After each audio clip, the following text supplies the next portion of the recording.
সবচেয়ে বেশি মুসলিম মুর্শিদাবাদে সবচেয়ে বেশি নামবাদ। নদিয়ায় মতুয়া ভোট ফ্যাক্টর, এখানে নামবাদের হার সর্বোচ্চ।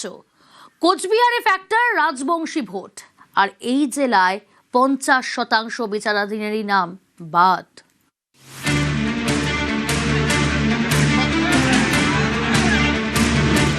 বিচারাধীন তালিকায় নাম ছিল 60,06,675 জনের। এর মধ্যে নাম বাদ গেল 27,16,393 জনের। এর মধ্যে সবচেয়ে বেশি নাম বাদ মুর্শিদাবাদে। সবচেয়ে বেশি বিচারাধীন ছিল মুর্শিদাবাদেই, 11,01,145। এই মুর্শিদাবাদেই সবচেয়ে বেশি নাম বাদ গেছে, 4,55,137 বাদ। মালদায় বিচারাধীনের তালিকা থেকে বাদ পড়েছে 2,39,375 জনের নাম। মুর্শিদাবাদ এবং মালদা এই দুই জেলাই মুসলিম প্রধান।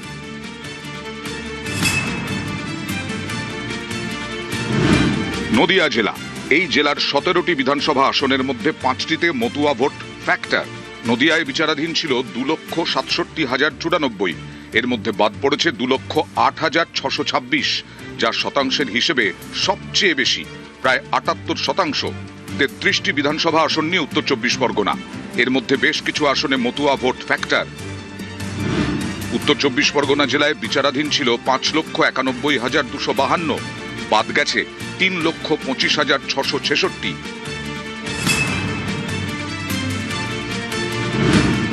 কোচবিহার জেলা, কোচবিহারের 9টি বিধানসভা আসনেই রাজবংশী ভোট বড় ফ্যাক্টর।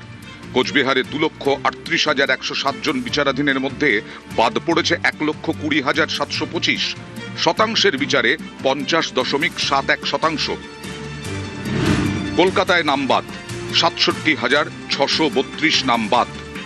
বিজেপি যেভাবে বলছে কমিশন সেভাবে করছে, এবং সংখ্যালঘু মানুষ, মহিলা, এদের সব টার্গেট করেছে। মহিলারাও অনেক মহিলাদের বাদ দেওয়ার সেই প্রক্রিয়াও করেছে। আবার সংখ্যালঘু করতে গিয়ে সংখ্যাগরিষ্ঠ মানুষ অর্থাৎ হিন্দু মানুষও কিন্তু বাদ পড়ে গেছে, মতুয়া শ্রেণীর মানুষ বাদ পড়ে গেছে।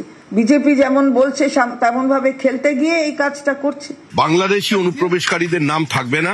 তৃণমূল কংগ্রেস পরিকল্পিতভাবে ফর্ম 7 জমা দিয়ে বিভ্রান্তি তৈরি করেছে, ভুল তথ্য আপলোড করে সমাজের কিছু প্রতিষ্ঠিত মানুষ, কিছু মতুয়া আদিবাসীদের নাম ভোটার লিস্ট থেকে বাদ দেওয়ার জন্য বিভ্রান্তি তৈরি করেছে। তার কারণেই আজকে এই অবস্থা তৈরি হয়েছে। নিউজ 18 বাংলা।